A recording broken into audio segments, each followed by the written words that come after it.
You are listening to KLRN Radio, where liberty and reason still reign.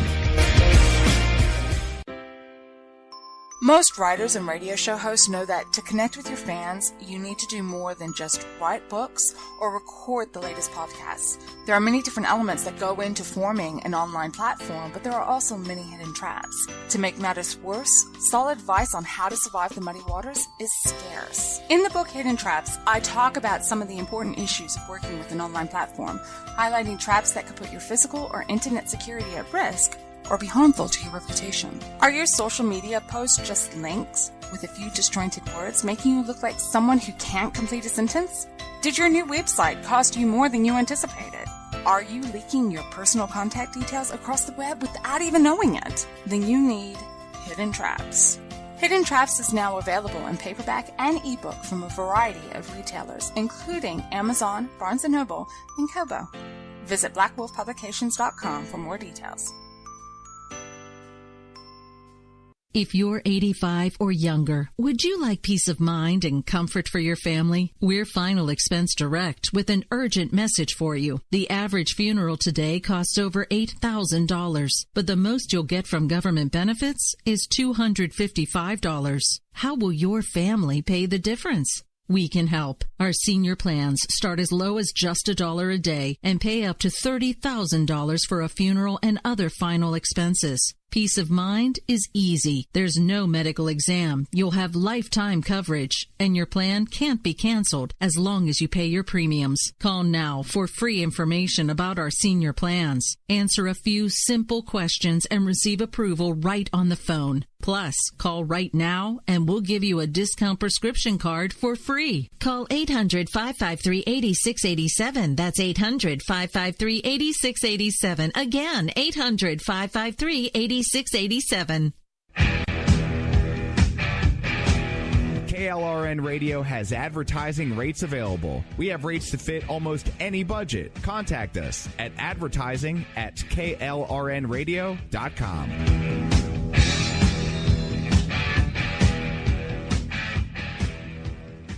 Everyone loves liberty. Our rights come from God, not the government. So why are you letting other people tell you what's best for your health care? Exercise your freedom with Liberty Health Share. Liberty Health Share is a community of people who voluntarily share one another's medical costs. Liberty Health Share is founded on the idea that most people truly want to help one another. Healthcare sharing allows members to do just that as a true community that supports one another in times of need. Liberty believes people should make decisions for themselves and their families. Members are able to take back the freedom to make their own decisions about their health care. Freedom from guilt or doubt about how your money is used. You have the freedom to direct your health care, not to be dictated to by bureaucrats. Stop letting others tell you what to do and join a community of like-minded people. Exercise your freedom. Join Liberty Health Share and take back the control of your health care while helping those around you. Call Liberty at 855-58-LIBERTY. Again, that's 855-58-LIBERTY for more information, or you can check them out at libertyhealthshare.org. Again, that's libertyhealthshare.org.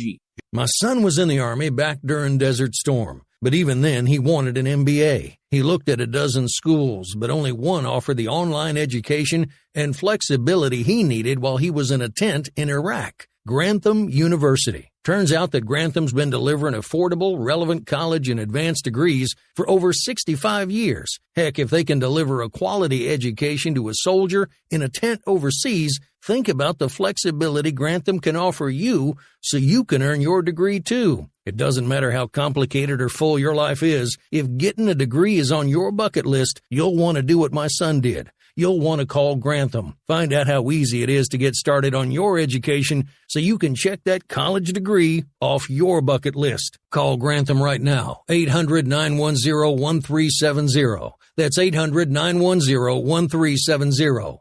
Flexible, affordable, relevant. Call 800-910-1370. At St. Jude, a family never sees a bill at all. It's like the world has been lifted off of your shoulders.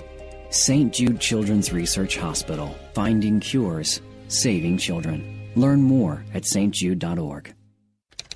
Sometimes riders feel lost, unsure why a passage may not be working. It takes another set of eyes to help us nurture our writing into full maturity. At Black Wolf Editorial Services, we strive to enable writers to develop and grow, offering manuscript critiques and line edits through a mentoring editorial style. We also offer assistance on generating a writer's bio for your websites. Black Wolf Editorial Services, nurturing your writing into maturity. For a full list of services, visit blackwolfeditorial.com. You're listening to the Spark Radio Network, internet radio like you've never heard before. Innovation, creativity, and imagination are all said to begin with a spark. So fasten your seatbelt and take the ride of your life and listen for the spark.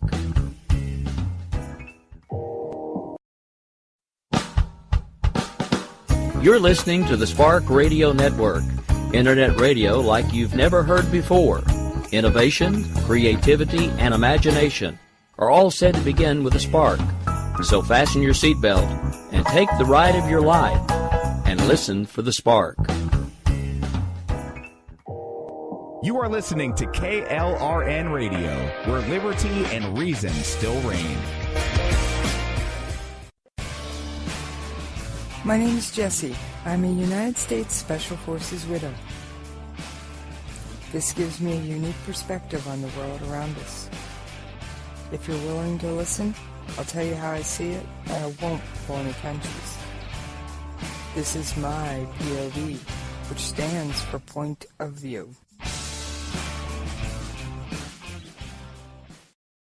All right, it's Jessie. How y'all doing out there today?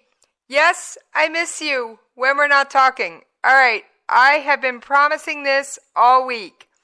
My interview with my longtime friend, Wild. Now, I am going to run it in its entirety with no commercial break.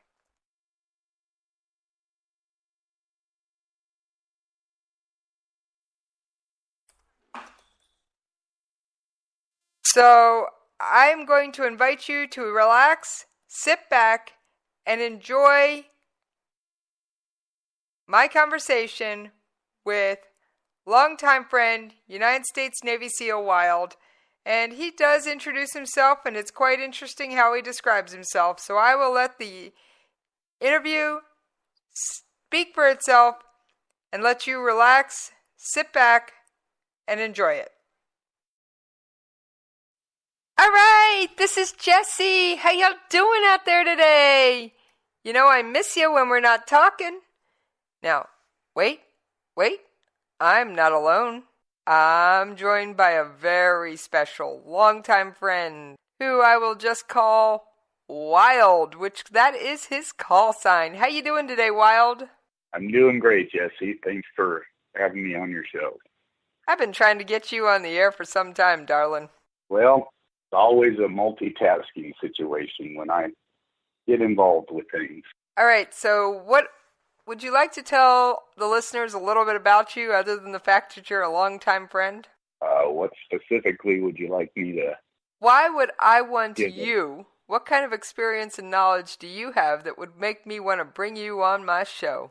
Well, I would probably think that you were probably referring to some of my past experiences and service to our country.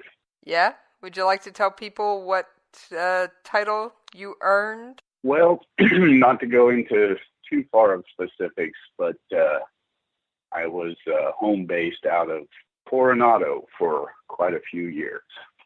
And I believe you earned the Trident.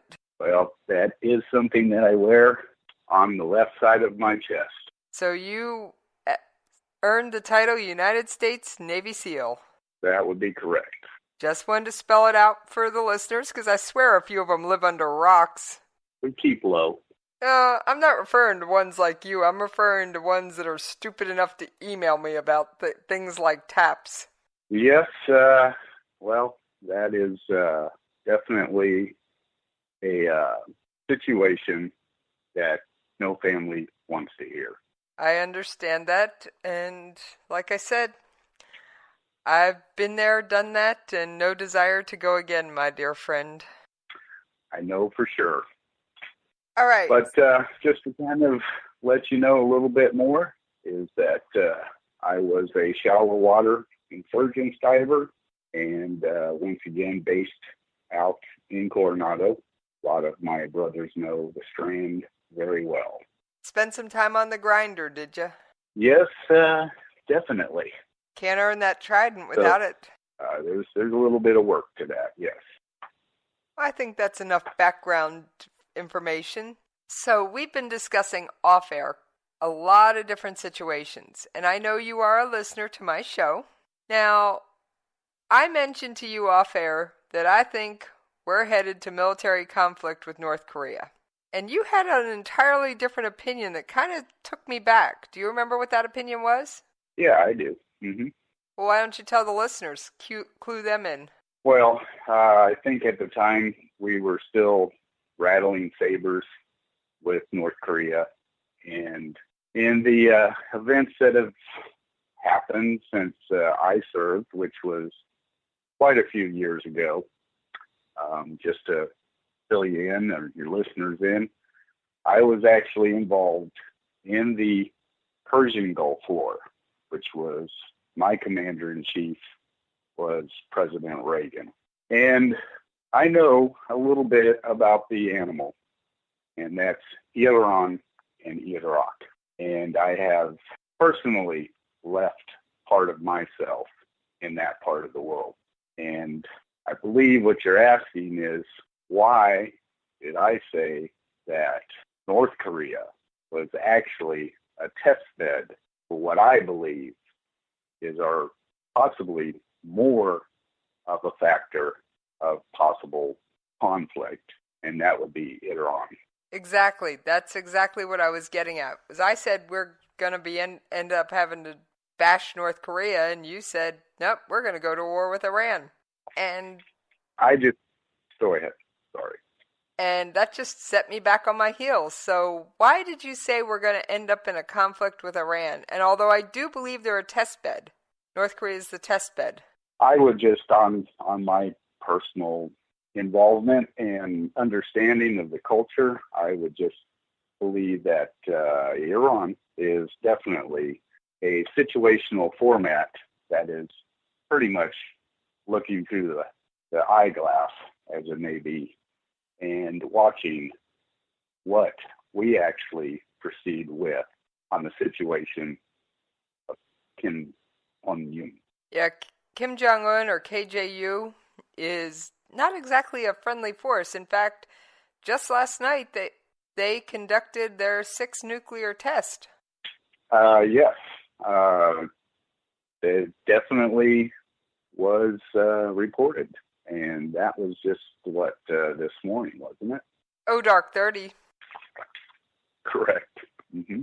Now, I've made the assertion on air, and I'm still working on the puzzle pieces to put it together completely, that when President Obama essentially paid a ransom for Americans, now we won't get into my hatred of that, which, unless you would like to go there, that he essentially funded North Korea's nuclear program. What do you think about the fact that I think paying Iran funded North Korea? Well, I do believe that there are a lot of different forces that are working together, and they're all in the pot together. So in all aspects, as far as what our previous commander did, Obama, technically that is something that really is above my pay grade. But at the same time, I as well had concerns about what actually facilitated that billions of dollars to be shuffled to the Iran country, if you want to put it that way. Now, do you believe that Iran is a state sponsor of terror? They have been definitely a state sponsor of terror, yes. I believe Iran has but one specific reason, and that is to destroy Israel and destroy the United States of America. Well, I actually wholeheartedly agree with you. And I'm not sure I've ever said it so plainly on air, but I do agree with you. In fact, they have recently begun funding not just Hezbollah, but they've made up with Hamas. Correct. And as you know, I believe you know that I was in Israel, in country, there just recently, not, well, I should say in 2009, and spent a little bit of time there learning about Israel. And I certainly was enlightened, as it may be. Now, just for clarification, in 2009, you were there as a civilian, correct? Correct. All right. So I got to enjoy it as what you would call a tourist. So it was not on any specific responsibility as far as government. Just wanted to clarify that for the listeners because, well, you did mention your background, so just wanted to let them know you were gone by that point. Although I would have to say you believe that your oath never expires. Never. Well, brother, what do you think about our dear old friend, and as I call him on the show, quackers? Do you think we're going to have to use the military option?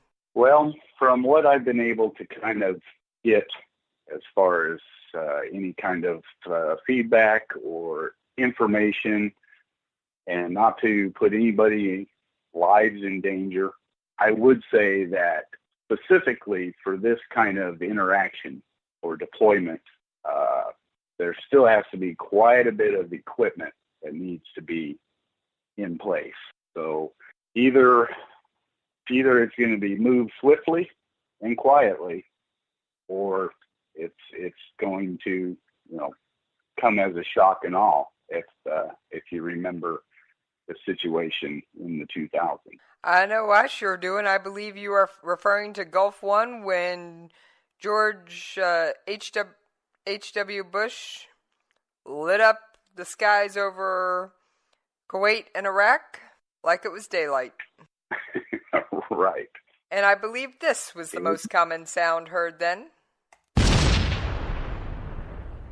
That's correct. So, if you were the one sitting up there in good old Five Sides, and I know you're not, you're out of the game on a professional level, so to speak, would you, if you had to pick between a covert insertion or a shock and awe, what do you think would be the best way to deal with North Korea? Well, really, I think what needs to be brought to light is that there has to be some kind of leadership change in that specifics, because technically you can't have a loose cannon running around with nuclear weapons. I agree with you there. A loose cannon running around with nuclear weapons isn't good for any country in the world, especially when they have an ICBM that they have proven can reach the continental United States. Now, we don't know for sure if that missile can actually carry a payload yet. And on the latest open source information, so I'm not telling tales out of school, it was in the press wild. I saw a report that said the re-entry vehicle disintegrated as the rocket was coming back down.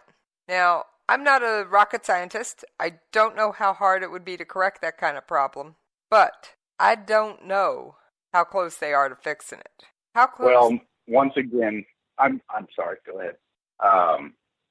On that particular factor of conversation, definitely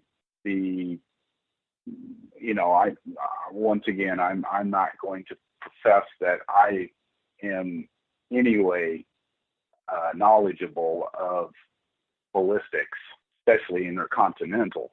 But in all technicality, that's something that definitely has to be corrected if it's going to be a threat. And I just don't think it's there yet. I have to say, I hope and pray you're right.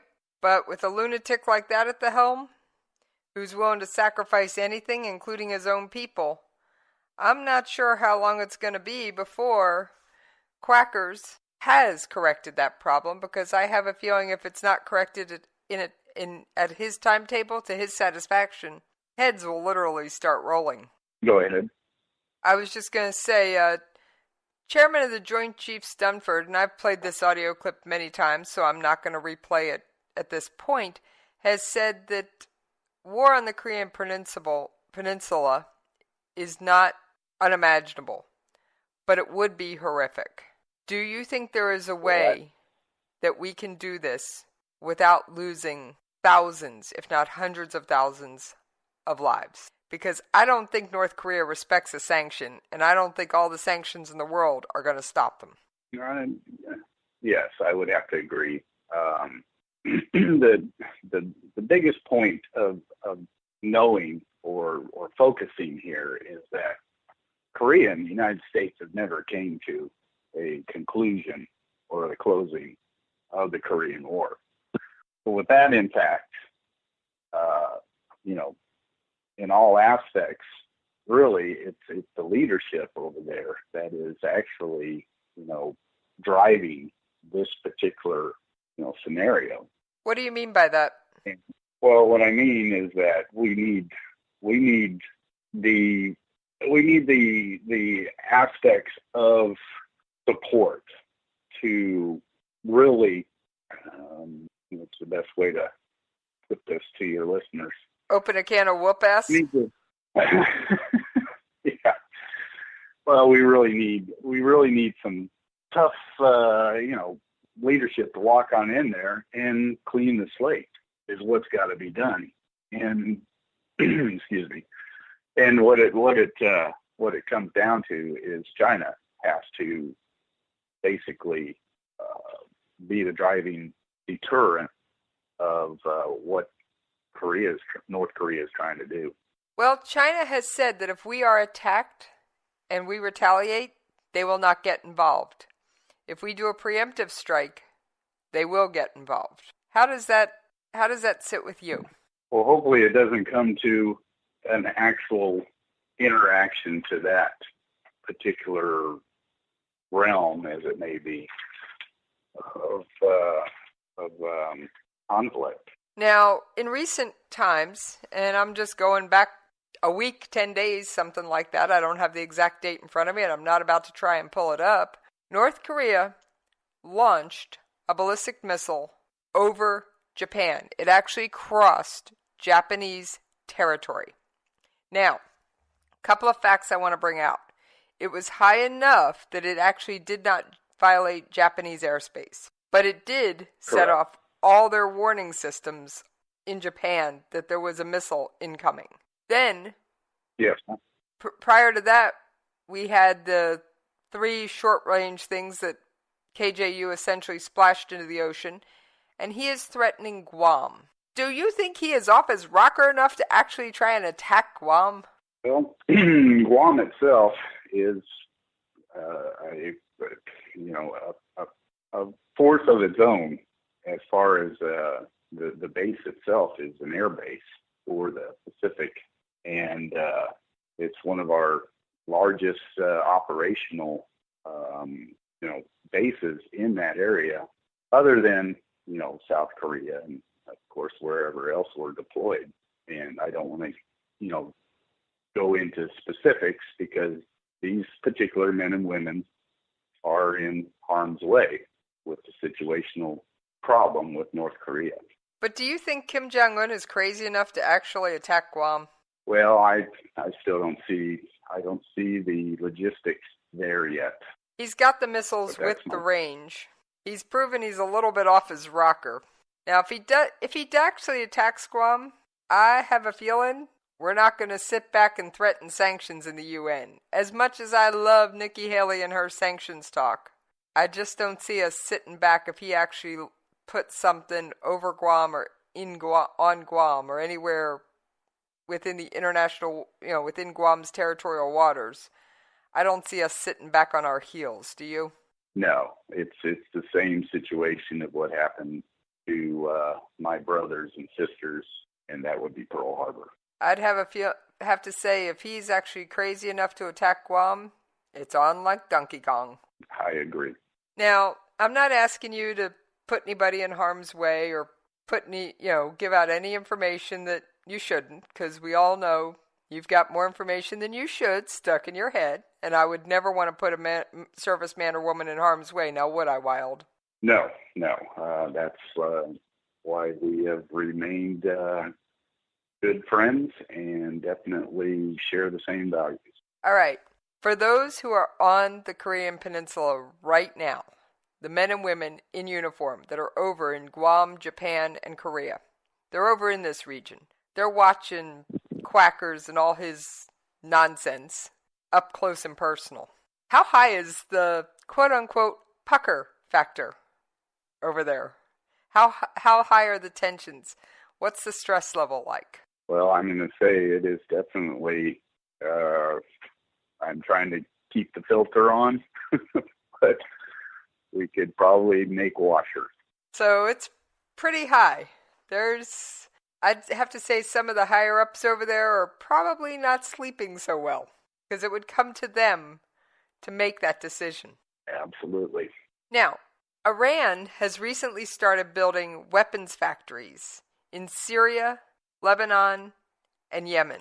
Now you tie in, I'm going back to my Middle East scorecard, so just a quick reminder for the listeners.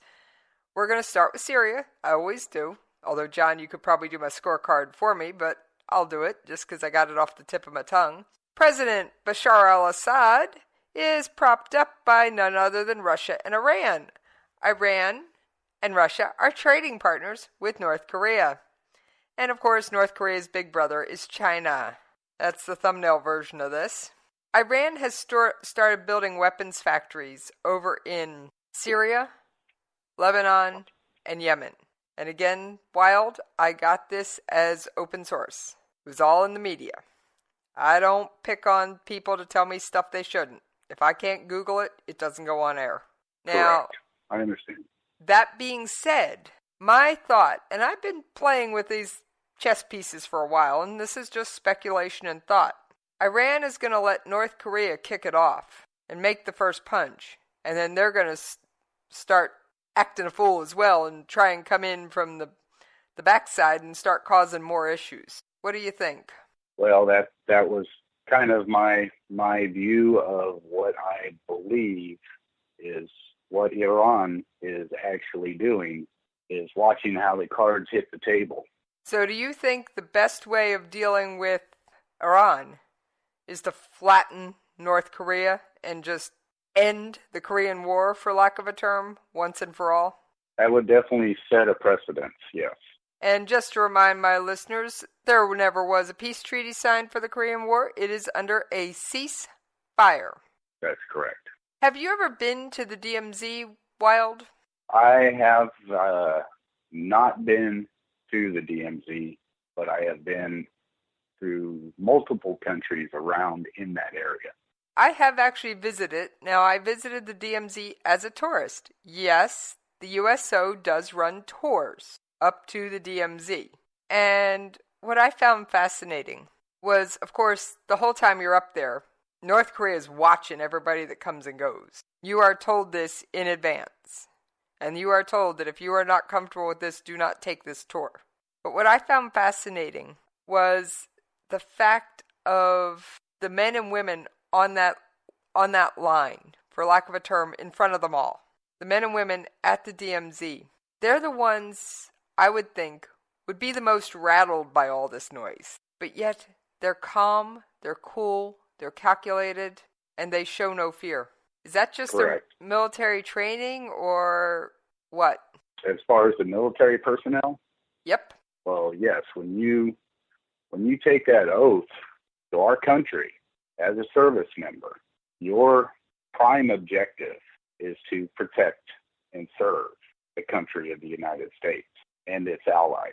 So if that clarifies a little bit more, while you look at the attitudes of our men and women in the uniform, then specifically you're looking at a representative of the United States of America. Well, I'd have to say there are some awesome men and women who wear that uniform. All branches make one team. That's correct. Now, back to Iran.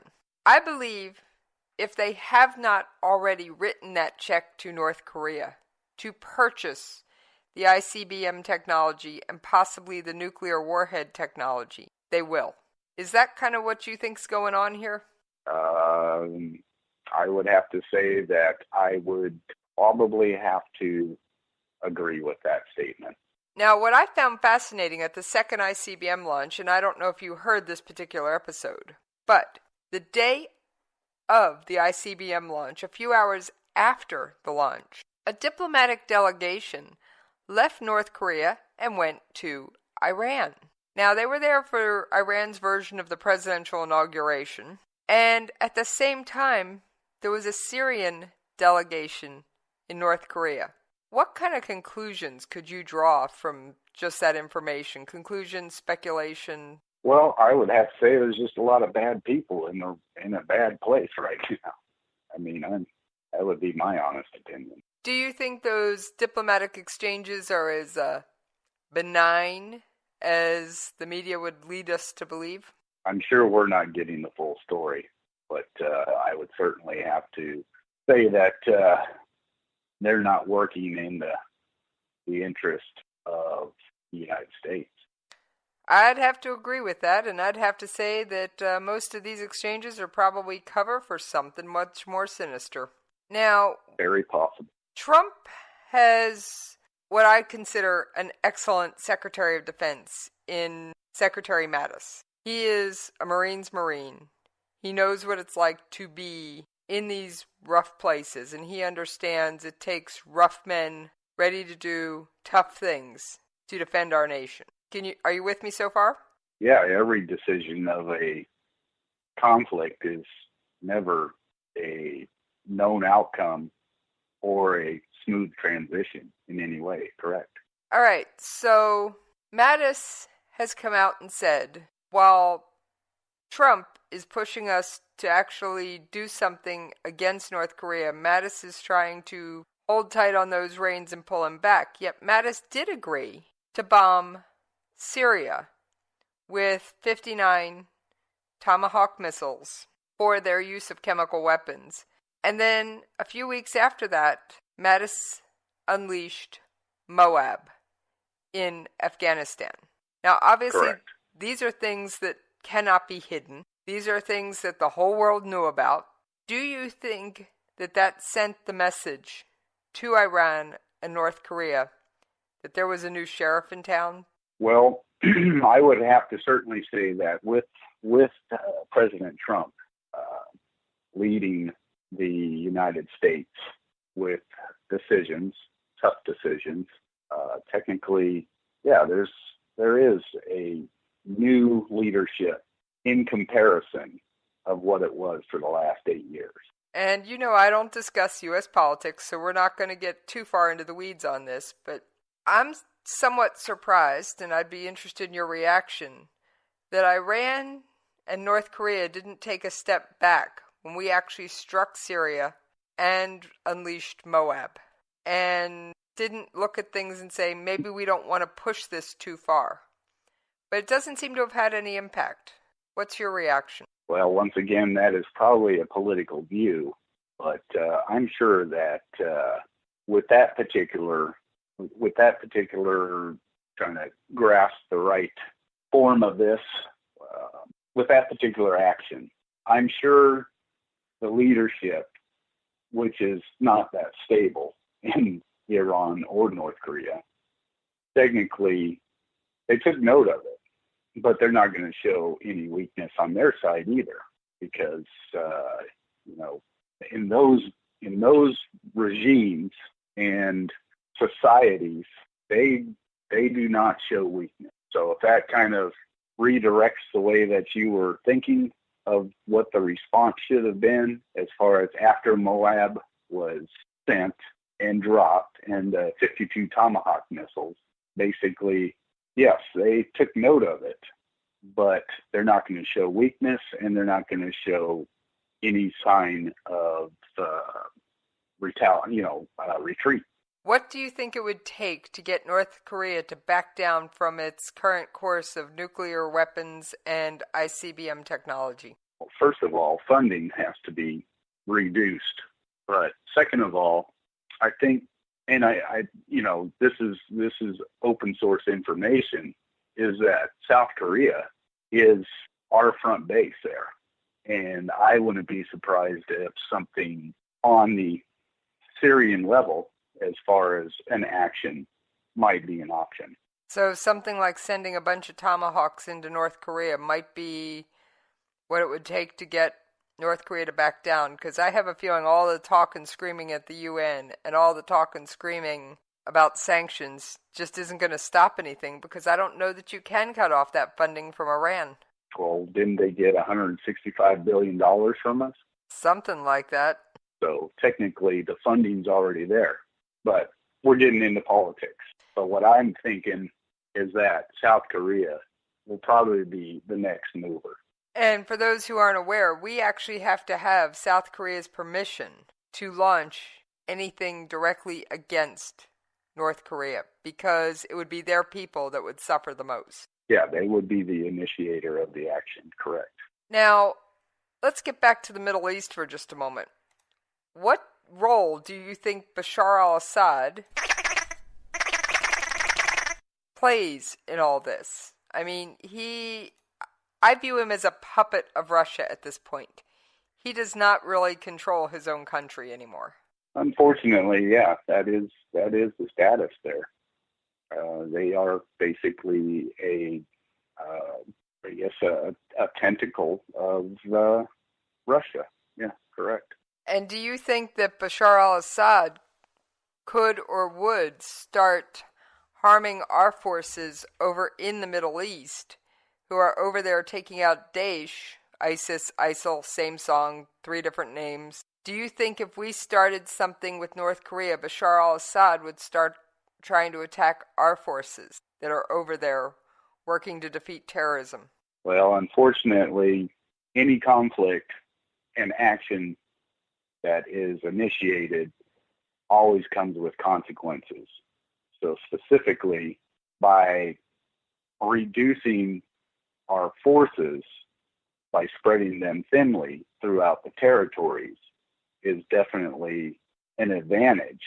But I believe Trump is working on making sure that we are reinforcing our whole military. So in retrospect, right now, we are vulnerable because of the reduction in force that we have had to endeavor for the last 8 years. And of course, the command structure has been changed due to politics, and specifically, Trump has a lot of work to make sure that our military is supported and has the availability and ability to take care of the task at hand. And personally, I have noted and seen quite a bit of movement in my area. I do work in a satellite government support realm. Okay, I'm not going to ask you to go into details because that could get both of us in trouble there, Wild.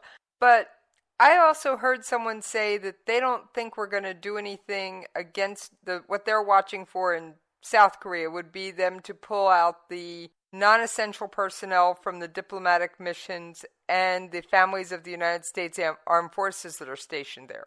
Do you think that would be a significant sign that something big is afoot? Well, yeah, anytime you see an exodus of, important personnel, government-supported personnel, diplomats, things like that, yeah, that usually means that, there's a heads up.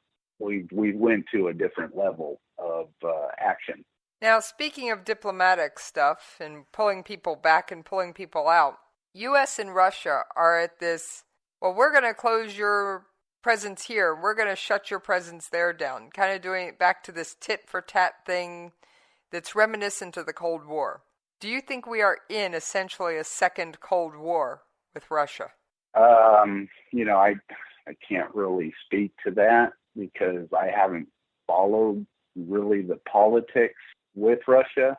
once again, my specialty was during the regime of the Persian Gulf War, and I wouldn't want to put any words in any other aspect, as it may be, of another superpower. But to break it down, get to brass tacks with Korea, I mean, we're just dealing with a madman. I mean, the guy, he's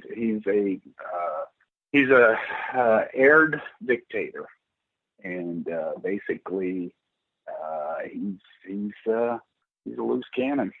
That's all I can say about this guy.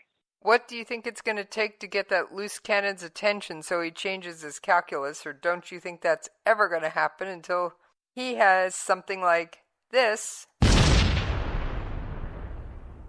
dropped on his head? Well, it's a hard decision.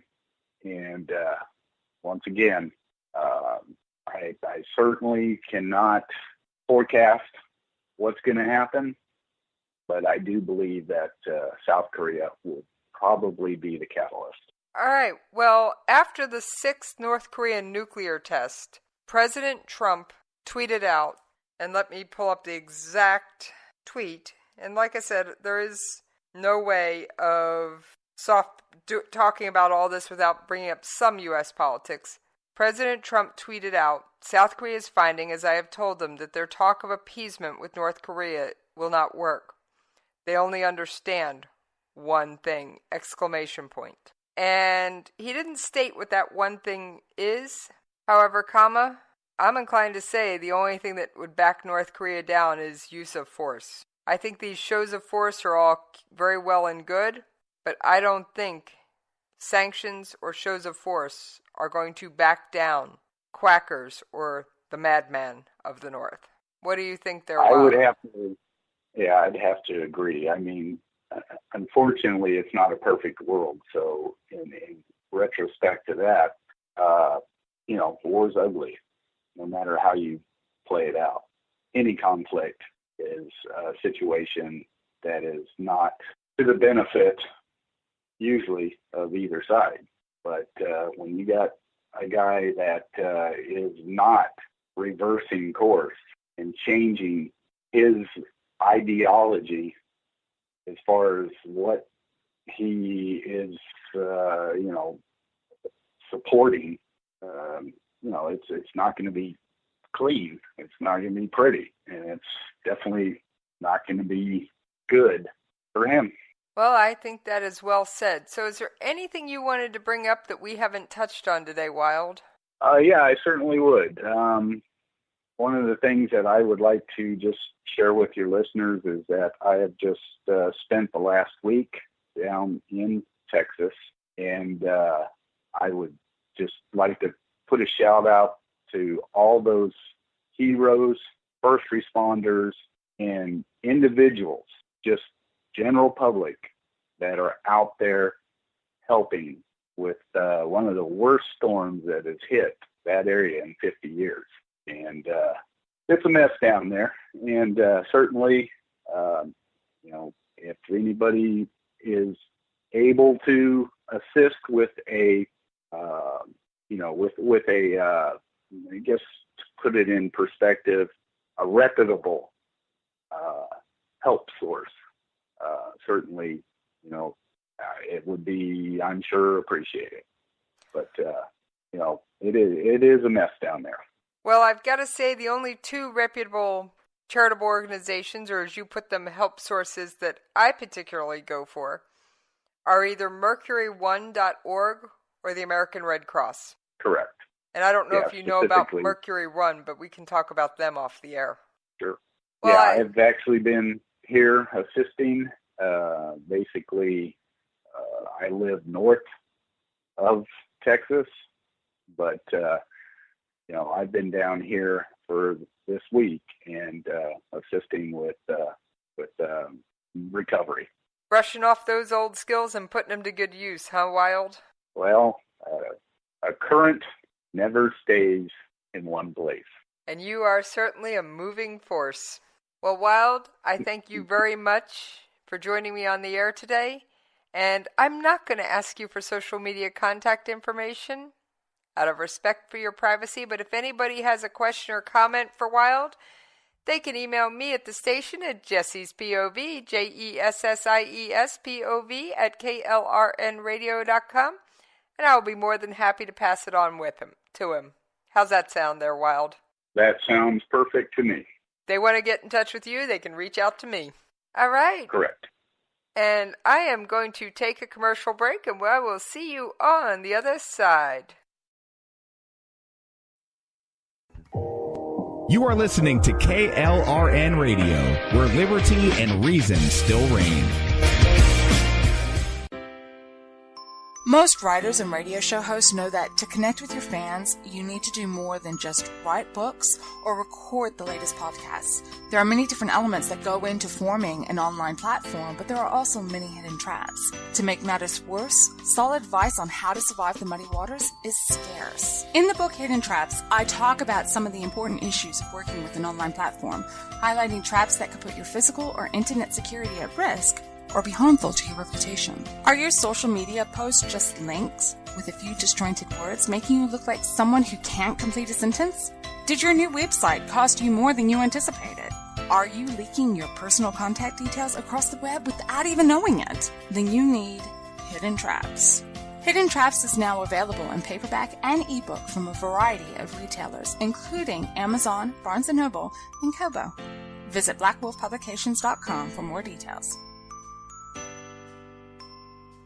If you're 85 or younger, would you like peace of mind and comfort for your family? We're Final Expense Direct with an urgent message for you. The average funeral today costs over $8,000, but the most you'll get from government benefits is $255. How will your family pay the difference? We can help. Our senior plans start as low as just $1 a day and pay up to $30,000 for a funeral and other final expenses. Peace of mind is easy. There's no medical exam. You'll have lifetime coverage, and your plan can't be canceled as long as you pay your premiums. Call now for free information about our senior plans. Answer a few simple questions and receive approval right on the phone. Plus, call right now and we'll give you a discount prescription card for free. Call 800-553-8687. That's 800-553-8687. Again, 800-553-8687. 687.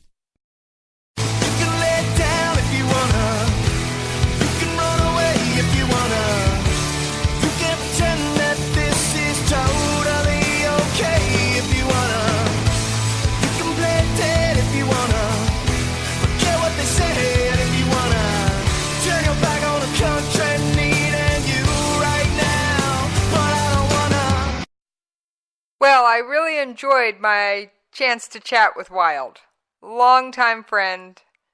Gotta extend to him an on-air Wild. I know you're listening, or if you didn't catch it live, you will on Memorex. Thank you for your service, and that goes for one of my favorite chat room buddies, Ron. And he also wanted me to extend his thanks for your service to our nation as well. Now, got a couple little notes before I wrap up my show for the week. I can't believe it's Thursday and I'm saying wrap for the week. But that's because tomorrow night at 9 o'clock, you tune in here, it will be Jesse's Coffee Shop. Yes, we will have another outstanding author on who will tell you all about their books and how that book came into being. Because, well, you've heard some of the same advice time and time again from many of the authors. There will be some drastic differences. All right, folks, I didn't make my usual top of the show announcement, so we're going to cover it now, and then I'm going to see my way out of here. First of all, I want to let you know that interview was pre-recorded on Sunday, right after the nuclear test. Now, a couple other notes. Wild does not have social media. That's why I didn't bother asking him for it. And if he had it, he wouldn't have given it out anyway. He is a very private person. I was very privileged and honored to get him to join me on the air. It is, to the best of my knowledge, the first time he has ever done something of that nature. Now, for all of those of you who loved it, give you a hint. The more emails and comments and compliments I get, the more likely I am to be able to get Wild to come back and join me on the air, and I'd like to have him back a little more often. All right. I think that about does it for tonight. I think Wild said everything I wanted to say. And you regular listeners know what's coming. You new listeners, fasten your seatbelt. Hang on for the ride. And just as a reminder, before I sign off, you can always find me on Twitter at Jesse's POV. And you can email me at the station, jessespov@klrnradio.com. And on that note, yeah, you know what's coming.